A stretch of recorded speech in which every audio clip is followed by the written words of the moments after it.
দিনাজপুরের ঘোড়াঘাট আঞ্চলিক মহাসড়কে সেনাবাহিনী, পুলিশ ও প্রশাসনের যৌথ অভিযানে চলছে শৃঙ্খলা রক্ষা ও অপরাধ দমন কার্যক্রম।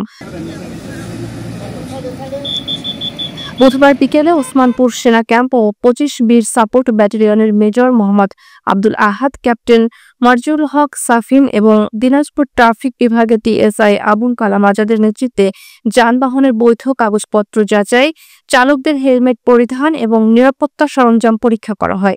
অভিযানের সময় বিভিন্ন অনিয়ম ধরা পড়লে সংশ্লিষ্টদের বিরুদ্ধে মামলা দায়ের ও জরিমানা করা হয়েছে। সেনাবাহিনী, পুলিশ ও প্রশাসন মিলিয়ে মাদক ও অস্ত্র চেক সহ যানজট নিরসনের লক্ষ্যে এই অভিযান পরিচালনা করছে। স্থানীয়রা জানান, সেনাবাহিনীর এই কার্যক্রমের ফলে সড়কে শৃঙ্খলা ফিরে এসেছে এবং তারা এমন উদ্যোগকে স্বাগত জানাচ্ছেন।